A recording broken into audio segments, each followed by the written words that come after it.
So imagine for a second that you are like doing everything perfectly. Right. You're meticulously measuring every single gram of food that crosses your lips. You're dutifully tracking your macros on some app, hitting the gym 5 days a week, and you're strictly following every rule of the latest diet trend. The model of discipline, Exactly. basically. You are a model of discipline, Yeah. and yet you wake up every morning feeling absolutely miserable. Oh, yeah. You're exhausted, your joints ache, your brain is just, it's shrouded in this fog.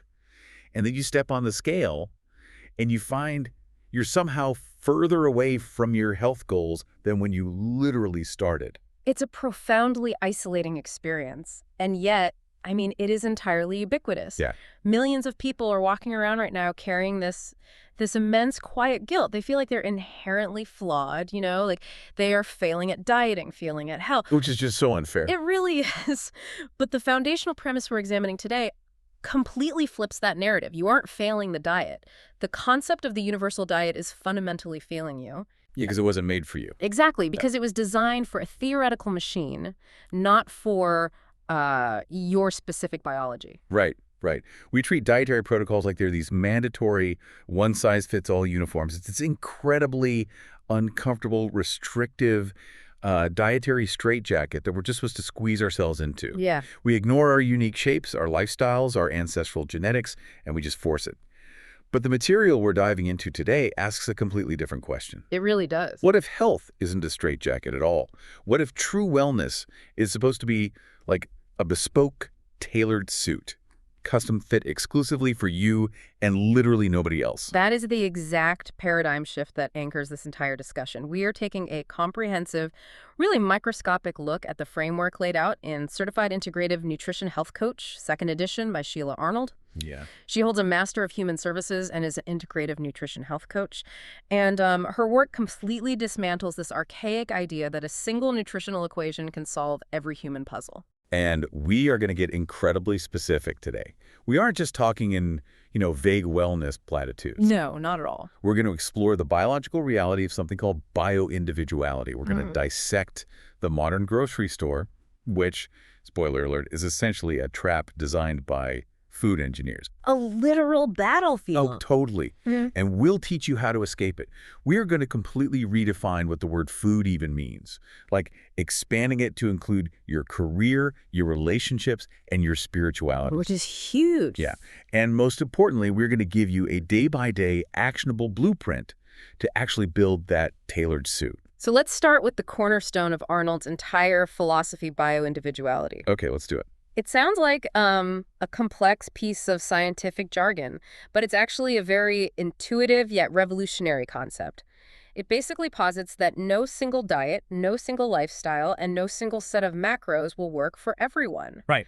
What serves as profound medicine for one individual might literally act as a poison for another. But wait, let me push back on that a bit right out of the gate, because, we've all been taught that nutrition is basically just a math problem, right? Yeah. Calories in, calories out. The old standard. Yeah. We have the USDA MyPlate guidelines printed on posters in, like, every elementary school cafeteria.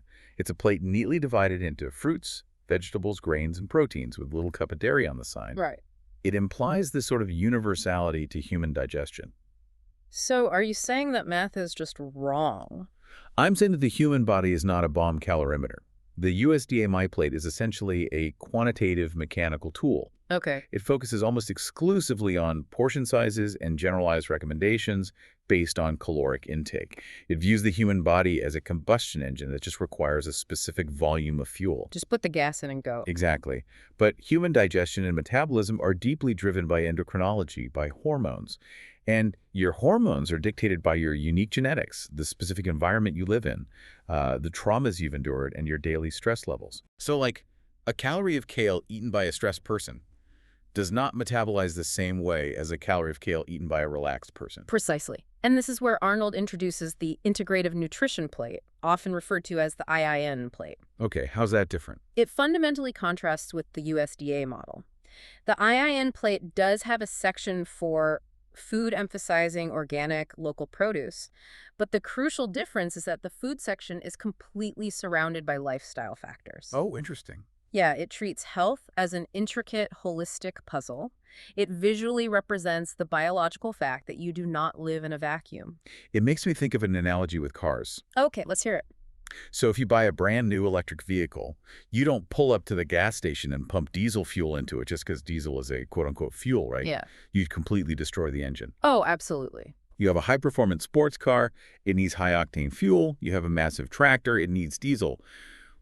Why do we expect the intricate, varied engines of human beings who have entirely different genetic backgrounds, different stress loads, different sleep cycles, to run on the exact same ratio of carbohydrates, fats, and proteins? It's a perfect analogy. If you're an incredibly active athlete with high stress, your engine is running hot. If you work a sedentary desk job in a dark room all day, your engine is idling. Right. You require vastly different fuel. The fundamental truth Arnold presents is that health is a journey, never a final destination. Dieting is framed as a temporary punitive fix for weight loss. Yeah, it's always in punishment. Exactly. It relies on restriction, and therefore it relies on willpower. And willpower is a finite cognitive resource. It always eventually runs out. Right. You don't just, quote, arise at your goal weight and say, cool, I'm perfectly healthy now forever, past the processed snacks. Exactly. A true sustainable lifestyle change involves addressing the physical, mental, and emotional environment that the food enters. Arnold argues that when you begin to view health as an act of self-care rather than an act of punishment or deprivation, unwanted weight naturally begins to disappear as a byproduct. Just automatically. Well, yeah, because if the body is out of balance in other areas, say your career is causing you panic attacks, or you are deeply isolated and lonely, your nervous system is constantly sounding an alarm. Ah, right. The stress response. Yes. Yeah. And a body in a state of alarm literally cannot heal itself, regardless of how meticulously you count the macros of your organic broccoli. Okay, so that raises the biggest question of all.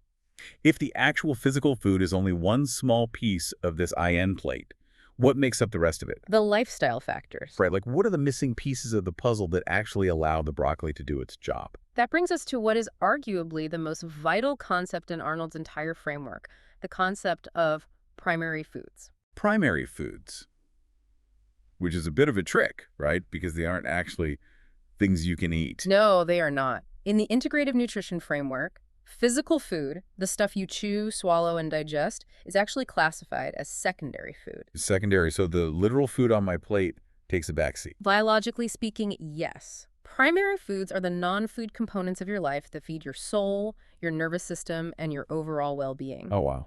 Arnold uses a diagnostic tool called the Circle of Life to outline 12 non-food components that are absolutely essential to optimal health.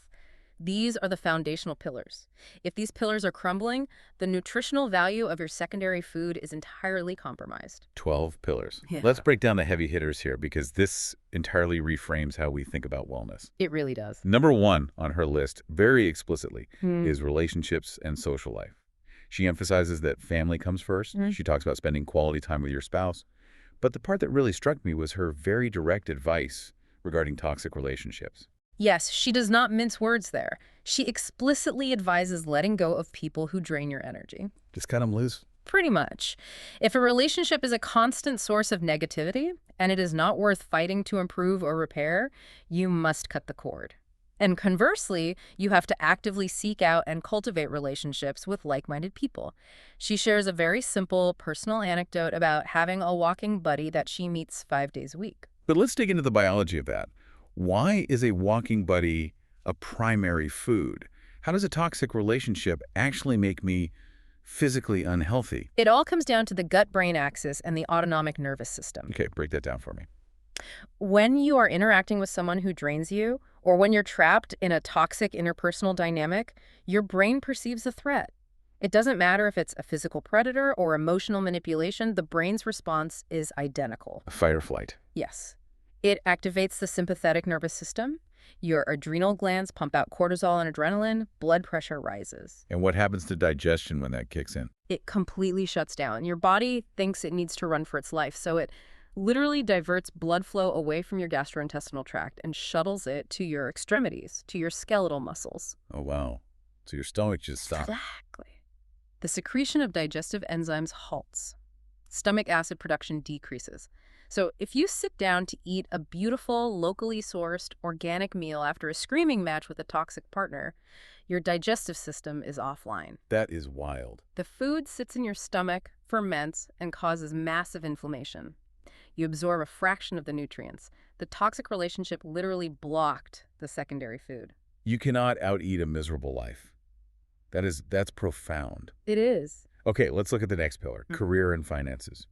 I mean, we spend at least a third of our lives working. Which means we spend a third of our lives bathing in whatever neurochemicals our job produces. That's a terrifying thought. Right. Arnold advocates deeply for finding work that feels fulfilling, or at the very least work that does not cause massive chronic stress. But she also brings a very pragmatic approach to the financial anxiety that dictates so many of our career choices. She champions the 50-30-20 rule. The 50-30-20 rule. Let's lay that out for everyone. That means allocating 50% of your income for absolute essentials, housing, food, utilities. Yeah. 30% goes toward discretionary spending, travel, entertainment, things that bring you joy. Right. And 20% goes strictly to savings and debt reduction. But let me challenge this. It is incredibly easy to say don't stress about money in a self-help book.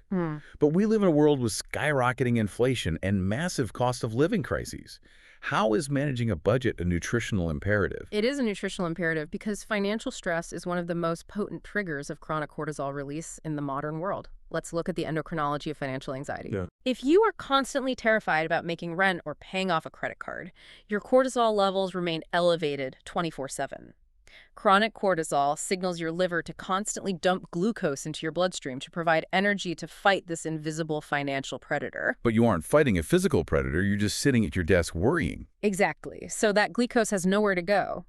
Your pancreas pumps out massive amounts of insulin to try and push that sugar into your cells. Yeah. Over time, your cells stop responding. Insulin resistant? Yes, they become insulin resistant. This leads directly to weight gain, specifically visceral belly fat, entirely independent of how many calories you are consuming. Wow. Arnold's point with the 50-30-20 rule is that establishing a baseline of financial security and actively ensuring your self-worth is not tied to your bank account physically protects your metabolic health. That perfectly transitions to the next primary food pillar, which is spirituality. Yeah. And she defines this in a way that is incredibly accessible, regardless of what you do or don't believe. Yes, she defines spirituality broadly as a connection to something bigger than yourself, a search for profound meaning. Right. For Arnold personally, her faith is central. She details starting her day at 6:00 a.m. with 20 minutes of quiet meditation and prayer.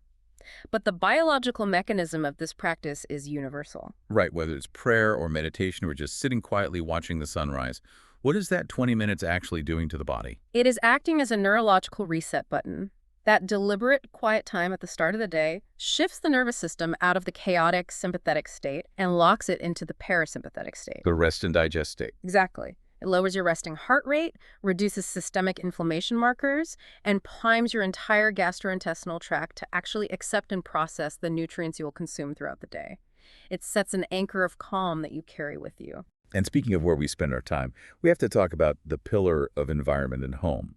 She talks about keeping plants in the house, washing your sheets weekly, taking your shoes off at the door. I mean, washing my sheets feels like a chore, not a health protocol. It is both. Your internal cellular health is a direct mirror of your external physical environment. Let's take the shoes off at the door rule. Right. The bottom of your shoes tracks in heavy metals, pesticide residues from lawns, and microscopic particulate matter. If you walk that into your living room, it becomes aerosolized dust that you breathe in. Ew. And what about the house plants? Modern homes are tightly sealed boxes filled with synthetic materials. Carpets, paints, and furniture continuously off-gas volatile organic compounds, or VOCs. Yeah. These are airborne chemicals that burden your immune system and liver. Arnold recommends plants because certain houseplants engage in complex photosynthesis that actually pulls these VOCs out of the air and neutralizes them in the soil. Cultivating a clean, green living space is literally reducing the toxic load on your liver. That's amazing. We also have joy, creativity, on education as a pillar. And she actually prescribes, like a doctor writing a prescription, that you need to keep learning, try new hobbies, be spontaneous. She literally tells you to put on some music and dance in your living room. Because joy is not just an emotion, it is a biological imperative. When you engage in creative play or when you dance in your living room, your brain releases a cascade of endorphins, dopamine, and serotonin. The feel-good chemicals. Yes, and these neurotransmitters are potent anti-inflammatories. They enhance cellular repair and boost the production of white blood cells.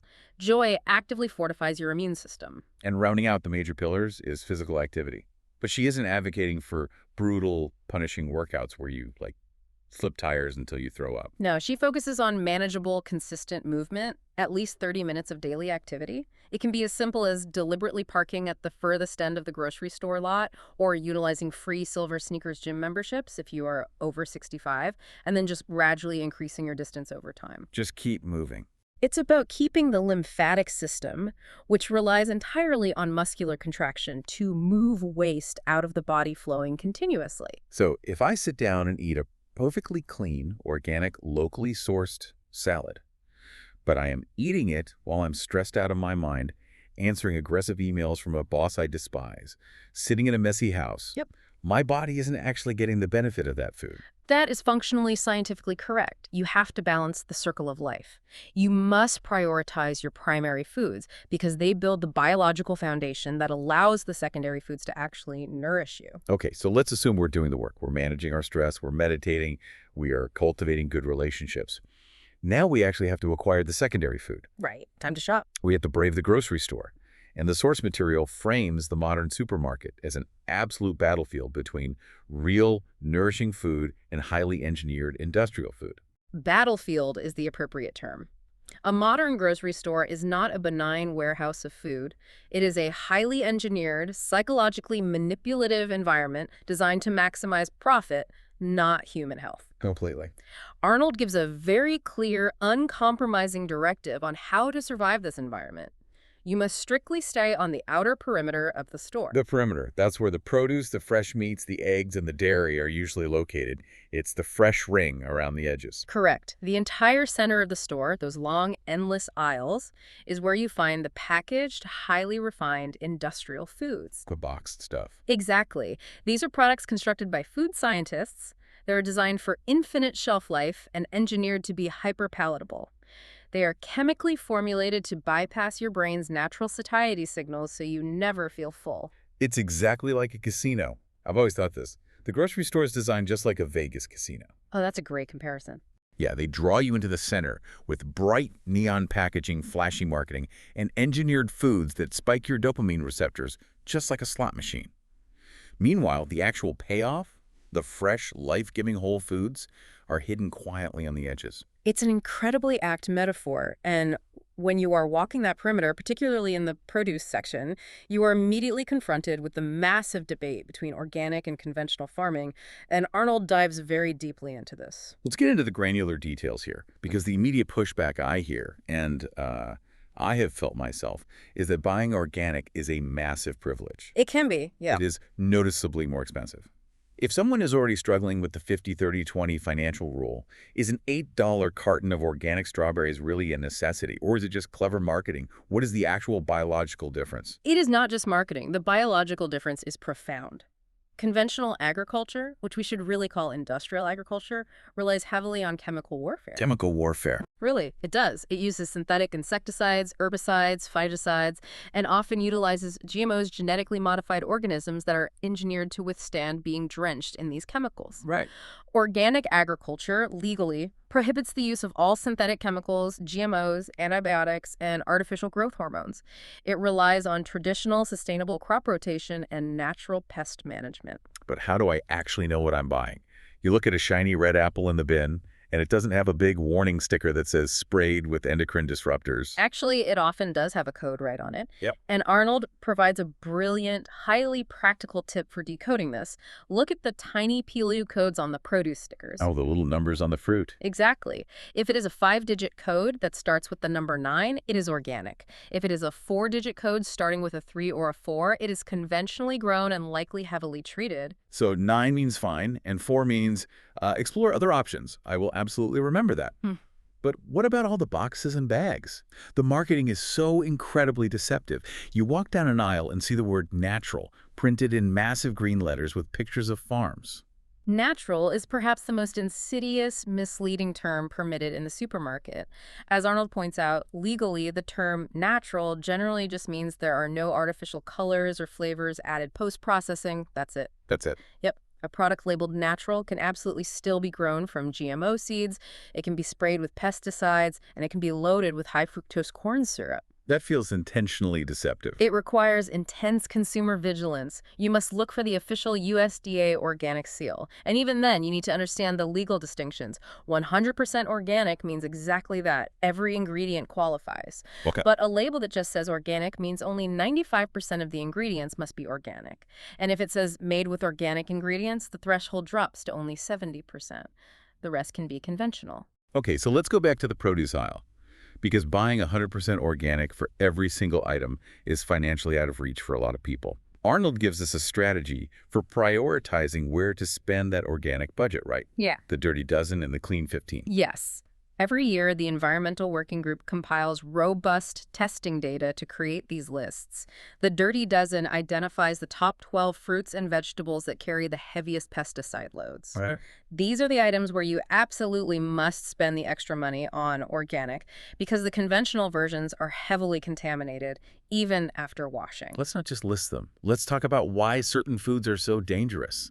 Number one on the Dirty Dozen is always strawberries. Why are strawberries such a chemical sponge compared to other fruits? It comes down to their physical anatomy. Strawberries do not have a protective outer skin. Their seeds, the achenes, are on the outside, and the flesh is incredibly soft and porous. When an industrial farm sprays synthetic fungicides and pesticides over a strawberry field, those chemicals are absorbed directly into the cellular tissue of the fruit. You cannot wash it off because it is inside the berry. Oh, that's awful. The data Arnold cites notes that conventional strawberries contain dozens of different pesticides, many of which are known endocrine disruptors, meaning they mimic and alter human hormones and are linked to cancer. And here is the craziest part. Many of the chemicals sprayed on U.S. strawberries are outright banned in Europe. They are completely illegal in the European Union due to their established neurotoxicity, yet they are standard practice in American agriculture. Banned in Europe, but sitting in our kids' lunchboxes. That is terrifying. What about apples? They are always high on the Dirty Dozen. But an apple has a skin. Why can't I just scrub it in the sink? Because of how they are processed post-harvest, apples are heavily sprayed with pesticides in the orchard. But after they are picked, conventional apples are washed and then coated in a layer of artificial synthetic wax. Wait, wax? Yes, to make them look shiny and perfect under the supermarket lights and to prevent browning during months of cold storage. That wax layer seals the pesticide residues directly against the skin of the fruit, making them incredibly difficult, if not impossible, to simply rinse away. It completely changes how you look at a perfectly shiny apple. It's not a sign of freshness. It's a layer of chemical preservation. Exactly. Other major offenders on the Dirty Dozen include spinach, kale, grapes, where 96% of conventional samples test positive for residues, peaches, bell peppers, and surprisingly, blueberries. Blueberries, too. Yes. Testing on conventional blueberries has shown up to 17 different pesticide residues on single samples. Think about the irony of that. You decide to get healthy. You make this pristine, beautiful, antioxidant-rich mixed berry fruit salad. Strawberries, blueberries, raspberries. It looks like the ultimate picture of health. Right. But if you bought conventional, you just assembled a bowl of the absolute worst chemical offenders in the entire store. Which is why understanding this hierarchy is so empowering. If you are going to eat berries or thin-skinned greens like spinach, they must be organic. But on the flip side, Arnold provides the Clean 15. The good guys. Yes, these are the crops with the lowest pesticide residues. Their biology naturally protects them, making them safer to buy conventional if you are managing a budget. The financial heroes of the produce section. Let's talk about the biological defense mechanisms of the Clean 15.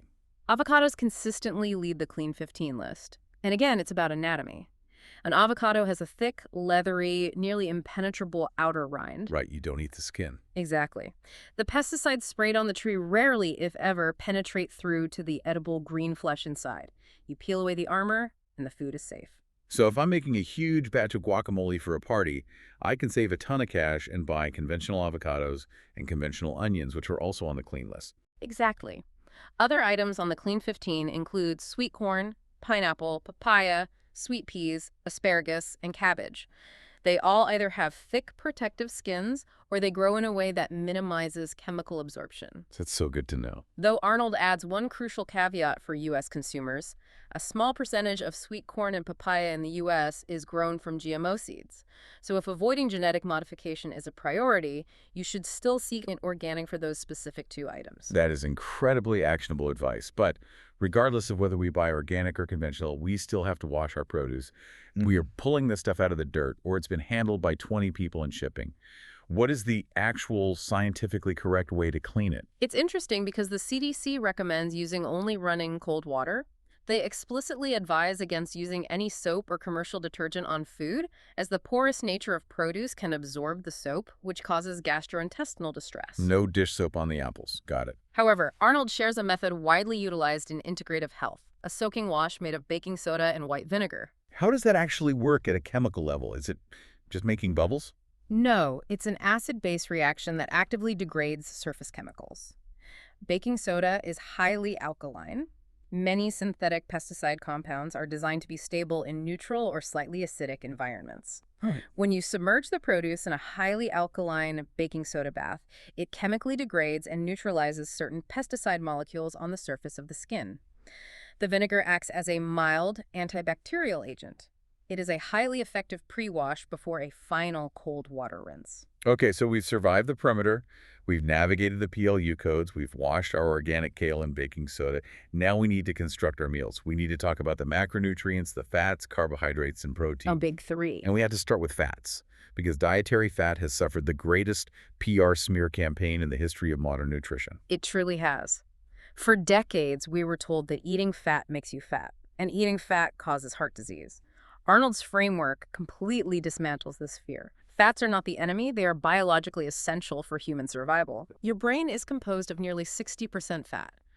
The critical distinction is understanding the difference between traditional, healing fats and industrial inflammatory fats. Right. So let's talk about the good guys first.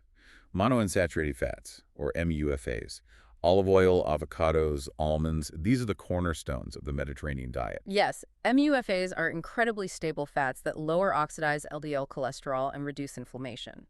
Then you have the polyunsaturated fats, or PUFAs, which crucially include the omega-3 fatty acids. They're brain food. Exactly. Omega-3s are the ultimate anti-inflammatory molecules. Arnold lists magnificent sources. Wild-caught mackerel boasts over 2,100 milligrams per serving, alongside wild salmon, walnuts, and chia seeds.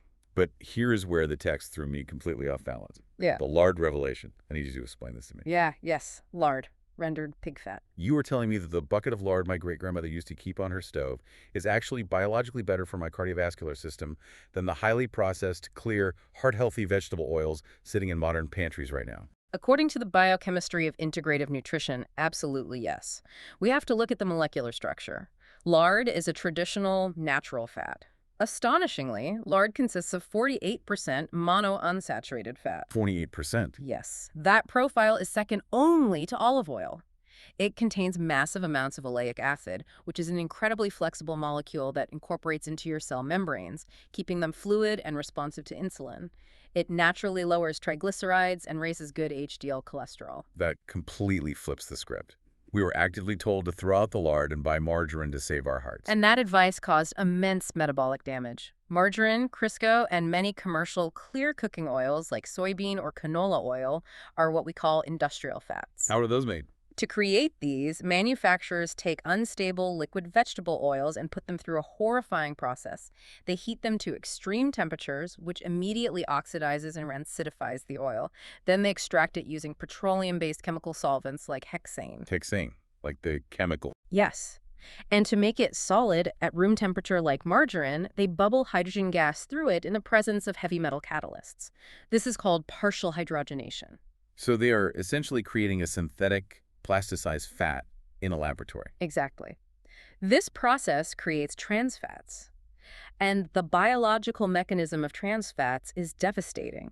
Because they are unnatural, straight, rigid molecules, when your body builds cell membranes out of trans fats, the cell walls become incredibly stiff. So things can't get in or out. Right. Nutrients cannot get in, and cellular waste cannot get out. More importantly, insulin receptors on the cell surface become paralyzed. This leads directly to systemic insulin resistance, massive vascular inflammation, and heart disease. That is horrifying. It is. The body recognizes traditional fats like lard or ghee, which is clarified butter that is packed with vitamin A, but it treats industrial fats as foreign toxin. Okay, my mind is completely blown. Traditional fats are the key. Let's move to proteins. Arnold outlines that there are 9 essential amino acids. Essential in biology means that your body cannot synthesize them from other materials. You must ingest them physically through food. Animal proteins are considered complete proteins because a single serving contains all 9 essential amino acids. And plant proteins. Plant proteins, with a few exceptions like quinoa and soy, are incomplete, meaning you have to combine them, like eating beans and rice together, to form a complete amino acid profile. But the source text makes it very clear that all meat is not created equal. There are these beautiful, vivid images in the book: cows grazing in open, sunlit green pastures, and chickens happily foraging for bugs in the grass. Now, I used to think that was just nice marketing for hippies. A chicken is a chicken, right? Protein is protein. Not at all. The environment and the diet of the animal completely alter the biochemistry of the meat you are eating. A cow is a ruminant animal designed by nature to eat grass. When a cow is allowed to graze on grass, the meat it produces is highly anti-inflammatory, packed with omega-3 fatty acids, conjugated linoleic acid, and antioxidants. But in the conventional industrial system, cows are crammed into feedlots and fattened up rapidly on genetically modified corn and soy foods. Their digestive systems are not evolved to process. What does that do to the meat? It makes the cow sick, requiring heavy antibiotic use, and it fundamentally changes the fat profile of the meat. Feedlot beef is incredibly high in omega-6 fatty acids, which are highly inflammatory to humans when consumed in excess. And I'm guessing the same goes for chickens. Exactly the same. A pasture-raised chicken that acts out its natural behavior running around in the sun, eating green shoots and insects, produces eggs that have brilliant dark orange yolks packed with vitamin D and omega-3s. A chicken locked in a cage eating soy produces a pale, nutrient-depleted egg. You are literally what the animal you are eating ate. Speaking of eggs, let's rectify another massive PR disaster. For years, we were told that eggs cause high cholesterol, and we should only eat egg whites. Oh, the science has thoroughly debunked that. The research Arnold highlights clarifies that dietary cholesterol, the cholesterol naturally present in a whole egg yolk, does not significantly spike blood cholesterol levels in the human body. Really? Yes. Your liver tightly regulates cholesterol. If you eat more, your liver produces less. The real culprits driving up bad LDL cholesterol are trans fats and refined sugars, not eggs. So oats are actually fine. Whole eggs are a perfect protein, and a healthy person can safely consume up to 7 a week. The danger isn't the egg, it's the oxidized industrial oil it is fried in, or the highly processed nitrate-laden meats eaten alongside it. And finally, carbohydrates. We've been told to fear carbs just as much as fats in recent years, but carbs aren't the enemy either. Absolutely not. Carbohydrates are the body's primary preferred fuel source, especially for high-intensity movement. The problem arises entirely from the processing. Like white bread and stuff. Right. When we rely on refined, grain-based carbohydrates, white flour, white bread, refined sugar, we are eating foods that have had all the fiber and nutrients mechanically stripped away. Which means they digest instantly. Right. They hit your bloodstream like a tsunami of glucose. Your pancreas panics, pumps out massive insulin, and you experience a rapid energy crash an hour later. Arnold advocates embracing complex carbohydrates, vegetables, sweet potatoes, chia seeds. And the magic of those complex carbs is the fiber, right? The soluble and insoluble fiber. Exactly. Let's look at the mechanics. Insoluble fiber is like a stiff broom. It sweeps through your digestive tract, adding bulk to your stool and keeping the muscular contractions of your intestines moving regularly. And the soluble fiber. Soluble fiber, on the other hand, absorbs water and turns into a thick gel in your stomach. This gel physically slows down the emptying of your stomach, meaning the sugars are absorbed into your blood at a slow, steady trickle. Sustained energy. Yes. And crucially, that fiber travels down to your colon where it serves as the primary food source for your gut microbiome. So putting this all together, what happens to a human being who falls for the marketing and tries to eat a highly processed, high-carbohydrate, ultra-low-fat diet, which, by the way, was the exact medical advice given to the entire country for decades? It is a recipe for metabolic disaster. When you look at Arnold's framework, a high-carb, low-fat diet actually raises your dangerous blood fats, specifically your triglycerides, which are circulating fat molecules created by the liver from excess sugar. Oh, wow. Simultaneously, it lowers your good, protective HDL cholesterol. Furthermore, if you cut traditional dietary fat out of your diet, your gallbladder stops contracting. The bile stagnates. That sounds painful. It can be. And crucially, your body physically cannot absorb the fat-soluble vitamins A, D, E, and K. You can eat all the spinach you want, but without fat, you won't absorb the vitamin K. So the salad is useless without the dressing. Basically, you compromise your hormone synthesis, your bone density, and you live in a state of constant gnawing hunger because fat is the primary macronutrient that signals satiety to your brain. You are literally starving your cellular biology while eating constantly. That is a profound, terrifying realization. It is, which is why understanding the biology of whole foods is only half the battle. The next logical, necessary step is understanding how to prepare them. You have to take control of the processing yourself. Right. And this brings us to Arnold's 19 tips for healthy cooking, because the goal she sets in the text is incredibly ambitious. She wants us to cook at home 90% of the time. Now, I have to challenge that. We are busy, we work long hours. Who realistically has the time to cook 90% of their meals at home? 90% sounds like an insurmountable mountain to someone used to eating takeout 5 nights a week. But her 19 tips are not about becoming a gourmet chef. They are highly strategic, psychological, and logistical tools designed to cultivate a sustainable home kitchen habit. Make it easy, basically. It's about radically demystifying the process and lowering the barrier to entry. Tip number 1 is the ultimate barrier lowerer. Keep it simple. She says to cook with 2 to 3 high-quality ingredients and never use over 5.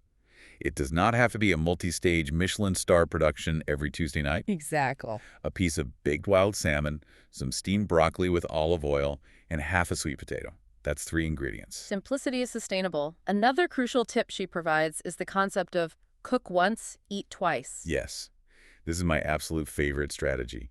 I like to conceptualize cook once, eat twice as financial compound interest, but for your time and your physical energy. Oh, I like that. You invest a little bit of extra time up front on a Sunday or Monday, you chop extra vegetables, you roast a double batch of chicken thighs, and that investment pays massive exponential dividends on Wednesday night when you get home completely exhausted.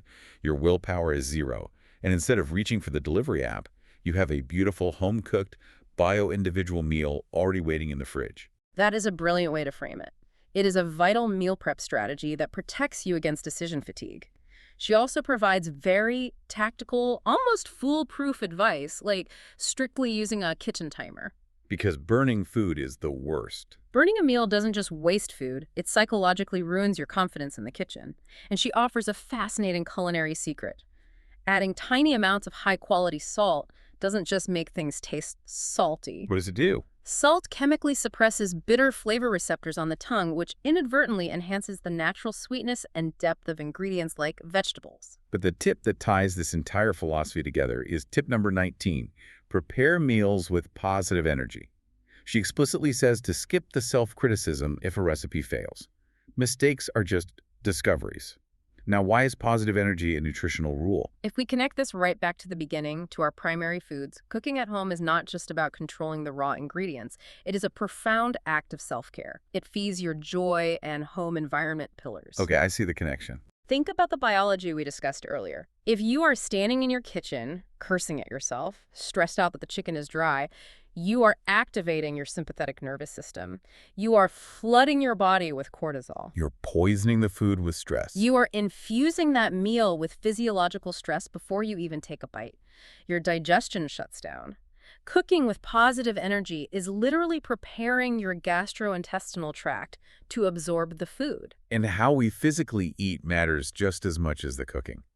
She details mindful eating habits. Specifically, the mandate to chew your food for 20 to 30 seconds until it is literally liquid in your mouth. We forget that digestion begins in the mouth, not the stomach.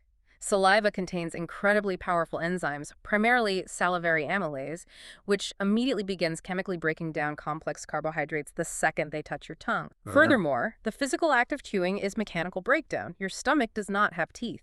If you inhale your food for 5 minutes while staring at your phone, you are swallowing massive, unchewed chunks of food. And what does the stomach do with that? It struggles. It has to overproduce intense stomach acid. And even then, those large chunks pass into the small intestine incompletely broken down. The nutrients are trapped inside, inaccessible. That sounds like a recipe for bloating. It is. Worse, those chunks travel to the colon where they putrefy and ferment, causing severe bloating, gas, and inflammation. Chewing until liquid maximizes nutrient extraction and saves your gut massive amounts of energy. She also emphasizes maintaining consistent eating times to keep blood sugar stable and train your circadian rhythm. To really bring this synthesis of whole foods and simple cooking to life, let's talk about the specific recipes highlighted in the source material. The imagery is absolutely stunning.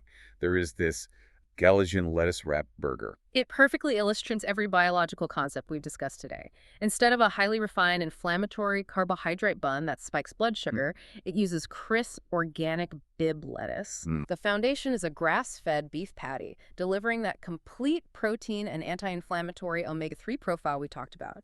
It's topped with vibrant, brain-boosting healthy fats from freshly sliced avocados and complex fibrous carbohydrates from shredded carrots and mushrooms. Sounds incredible. Yeah. And she completely reinvents breakfast, too. There is a bake sweet potato recipe. You bake a whole sweet potato, slice it open, sprinkle it with fennel seed, which aids digestion, and top it with sautéed bell peppers, onions, and diced uncured organic bacon. Let's analyze the macros of that breakfast. You receive a massive dose of complex carbohydrates and soluble fiber from the potato and vegetables, which forms that slow-digesting gel. Right, for the sustained energy. Exactly. You get high-quality traditional fats and satiating protein from the bacon. This meal completely bypasses the massive destructive insulin spike you would suffer from eating a traditional bowl of processed breakfast cereal. It provides stable, sustained energy that will last for hours without the mid-morning crash. Okay, we are rounding into the final and perhaps most vital segment of our deep dive. We have to talk about the absolute unsung hero of the human biological system, the gut. Gut health and fermentation. This is arguably the ultimate destination of the entire integrative nutrition philosophy, the gut microbiome. The statistic presented in the text is staggering. It sounds like science fiction.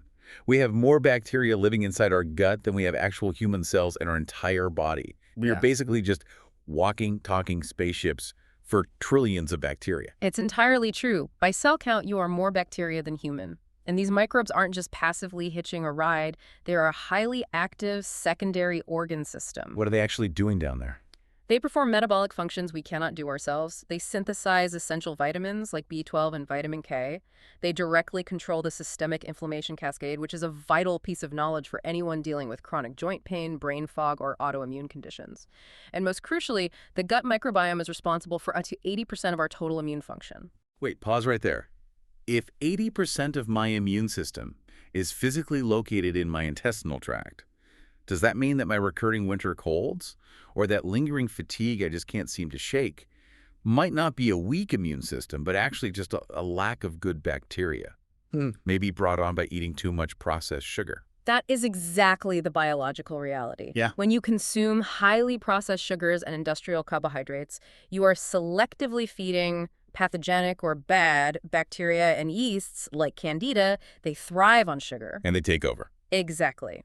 When the bad bacteria multiply and outnumber the beneficial symbiotic bacteria, your gut lining becomes compromised. Your immune cells, which reside just on the other side of that single-cell thick gut lining, are constantly fighting this local infection, leaving you vulnerable to external viruses. Wow. Furthermore, Arnold reveals a profound weight loss secret tied directly to the gut microbiome. A weight loss secret not related to calories, I'm listening. Related entirely to hormones.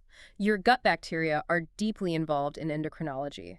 Specifically, they are responsible for converting roughly 20% of your inactive thyroid hormone T4 into its active form T3.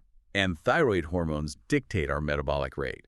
They tell the body whether to burn fat for energy or store it for a famine. Exactly. If your microbiome is a wasteland imbalance due to years of eating artificial foods, drinking chlorinated water, or taking broad-spectrum antibiotics, your body literally lacks the bacteria required to activate your thyroid hormones. So your metabolism just shuts down. Yes, you can eat perfectly clean, you can exercise daily, but if your gut is compromised, your metabolism will stall. You will not burn fat because the chemical signal has been severed. So how do we fix a broken gut? What is the actionable antidote? Fermented foods. These are living foods that have been cultivated with massive doses of beneficial bacteria. Introducing them daily into your diet is the fastest, most effective way to reseed and replenish a damaged gut microbiome. And Arnold gives us a beginner's guide to doing this right on our own kitchen counter, the brine method. Let's break down the exact steps of this because the word fermentation sounds intimidating, like a complex chemistry experiment, but her method is incredibly simple. It is an ancient, simple preservation technique. You take robust, organic vegetables like cabbage, carrots, or cucumbers, chop them, and pack them very tightly into a wide-mouth quart glass jar. Okay. The material of the tools is paramount here. Arnold specifies you must never use metal utensils or metal lids when fermenting, Why no metal? because the fermentation process creates lactic acid. That acid will react with the metal, corroding it and leaching metallic compounds into your food, which will kill the bacteria you are trying to cultivate. Always use glass, wood, or food-grade silicone. No metal. Got it. So the veggies are in the glass jar. Then you make the brine. You combine 2 cups of pure, filtered water, not tap water, as the chlorine will kill the microbes, with 1 tablespoon of high-quality Himalayan pink salt and 1 tablespoon of raw, organic, unfiltered apple cider vinegar. You pour that active brine over the vegetables until they are completely submerged. And then you just leave it on the counter. That goes against every food safety rule I've ever learned. It does, but you have to understand the biochemistry. You put a lid on loosely so the natural carbon dioxide gases produced by the bacteria can escape. You leave it at room temperature out of direct sunlight for about 10 days. And it doesn't go bad. No, because the naturally occurring lactobacillus bacteria present on the skin of the organic vegetables will begin to consume the natural sugars in the plant. As they eat the sugar, they multiply rapidly and excrete lactic acid. Right, the acid. This acid drops the pH of the jar so low that no harmful pathogens like botulism or mold can survive. It perfectly preserves the food while creating a massive potent dose of living probiotics. After 10 days, you tighten the lid and move it to the fridge, which halts the fermentation. That is a biological miracle happening in a mason jar. And speaking of getting concentrated, powerful nutrients into our bodies quickly, the text also makes a very distinct separation between juicing and smoothies. I feel like pop culture uses those two terms completely interchangeably. They do, but biologically and mechanically, they are entirely different processes with different metabolic outcomes. Juicing involves a machine that physically extracts the liquid water and micronutrients from the plant, completely discarding the fibrous pulp. So no fiber. 0. Because there is absolutely no fiber left to slow down digestion, the vitamins, minerals, and enzymes are absorbed almost instantaneously across the gut lining into the bloodstream. It provides a massive cellular energy boost in minutes. But there's a catch with fruit. A major catch. Yeah. Arnold warns that you must be incredibly careful with fruit juices. When you remove the fiber from an apple or an orange, you have concentrated the natural fructose. So it's just pure sugar water. Without the fiber to form that protective gel in your stomach, drinking fruit juice hits your liver and spikes your blood sugar almost identically to drinking a can of soda. Therefore, she recommends a strict 3-to-1 ratio of vegetables to fruit when juicing. 3 veggies, like celery, cucumber, and spinach, to sweeten it with just 1 apple Okay. and smoothies. Smoothies utilize a blender to pulverize the entire whole fruit or vegetable. The cellular matrix is broken down, but 100% of the soluble and insoluble fiber is retained in the glass. So you're drinking the whole plant. Because of this massive fiber content, the energy release is very slow and sustained. It keeps your blood sugar perfectly stable, it feeds your microbiome, and it keeps you feeling full for hours. A smoothie is a meal replacement. A juice is a rapid nutrient supplement. Okay, you are our master synthesizer. If someone is listening to this right now, driving in their car or walking the dog, and they are feeling a little overwhelmed by the sheer volume of changes required, auditing their relationships for primary foods, memorizing PLU codes, throwing out their vegetable oil, making their own fermented cabbage, how do we synthesize this? Can you give us a day-by-day beginner mindset based precisely on Sheila Arnold's teachings? If we synthesize this entire massive deep dive into a single flowing daily rhythm, it looks exactly like this. You wake up, and before you check your email and spike your cortisol, you dedicate the first 20 minutes to quiet spiritual meditation to lock your nervous system into a parasympathetic state. Start calm. Yes. You go for a 30-minute walk, ideally outside, and ideally with a friend to feed your social primary food and move your lymphatic system. You return and eat a balanced whole food breakfast, perhaps that baked sweet potato recipe with complex carbs and traditional fats to provide stable blood sugar. Setting the foundation. Exactly. Throughout your workday, you deliberately manage your stress to protect your digestion, and you drink plenty of filtered water instead of sugary energy drinks. When you go to the grocery store, you confidently bypass the casino in the center aisles. You walk the perimeter, Stick to the edges. you buy organic for the dirty dozen, like your strawberries and spinach, and save money by buying conventional avocados from the Clean 15. You return home and cook a simple 3-ingredient dinner with positive energy, using traditional healing fats like olive oil or ghee. And sit down and eat it slowly. You sit down and chew your food thoroughly until it's liquid. And finally, you end your day in a clean, peaceful home environment, minimizing technology before bed to ensure deep, restorative sleep. It is not an overwhelming diet overhaul. It is a series of small, intentional, scientifically grounded choices. I love that. It is not a diet. It is a rhythm. It is a tailored suit. So let's summarize the massive amount of ground we've covered today. We started by completely redefining health through the lens of bio-individuality, realizing that true personalization is the ultimate key. The universal dietary straitjacket is a myth. We explored the biological necessity of balancing your primary foods, addressing the toxic relationships, the chronic career anxiety, and the lack of spirituality, understanding that these lifestyle factors dictate your hormones, which dictate whether physical food can actually heal you. We learned how to navigate the psychological warfare of the grocery store. We embraced the shocking truth about healthy traditional fats like lard while discarding toxic industrial seed oils, and we learned how to maximize our protein by choosing pasture-raised sources. We broke down the mechanics of sustainable home cooking, realizing that simplicity and positive energy are culinary tools. And finally, we discovered the absolute supremacy of the gut microbiome and how to harness ancient fermentation techniques to rebuild our immune systems. The ultimate relevance to your life today is incredibly empowering. You do not need to wait for a punitive, restrictive diet protocol to start your wellness journey. You have the tools today. You simply need to prioritize whole, organic ingredients where it matters, move your body daily, and honestly, fearlessly evaluate what is truly feeding your soul. It is about holistic alignment. Which leads me to a final, provocative thought to leave you with. We talked at the very beginning about that tailored suit. We spent an hour discussing the biology of how food breaks down and builds your cells. But think deeply about what we learned regarding those primary foods. Right. If our living environments, our high-stress careers, and our interpersonal relationships physically and biologically metabolize in our bodies in the exact same way that food does, literally triggering either chronic systemic inflammation or profound cellular healing, what junk food relationship or what highly processed toxic daily habit do you need to throw out of your life's pantry today to finally start fitting into your own tailored suit? That is the ultimate diagnostic question. Thanks for diving deep with us. We'll catch you on the next one.